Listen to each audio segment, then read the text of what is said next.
સ્થાનિક સ્વરાજ્યની ચૂંટણીમાં ભાજપના ઉમેદવારોને લઈને મોટા સમાચાર। સેફ સીટ ઉપર ભાજપ કર્મઠ કાર્યકરને જ આપશે ટિકિટ। પોતાનો ગઢ ગણાતી બેઠકો ઉપર વર્ષો જૂના કાર્યકરોને ટિકિટ અપાશે। વર્ષોથી ખુરશી ગોઠવતા પાથરણા પાથરતા પ્રચાર કરતા કાર્યકરોને અપાશે તક। ફાટવાળી બેઠકો ઉપર અન્ય પક્ષમાંથી આવેલા કાર્યકરોને અપાશે મોકો। અન્ય પક્ષમાંથી આવેલા પણ જીતના પ્રબળ દાવેદાર હશે તો જ ભાજપ આપશે મેન્ડેટ। સ્થાનિક સ્વરાજ્યની ચૂંટણીના ઉમેદવારો અંગે ભાજપનો મક્કમ નિર્ણય।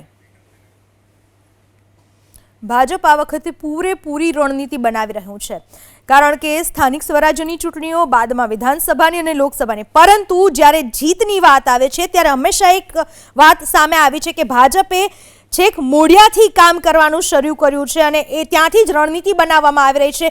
એટલા માટે જ ભાજપ સ્થાનિક સ્વરાજ્યની ચૂંટણીઓને પણ એટલી જ મહત્વભરી રીતે જોઈ રહ્યું છે।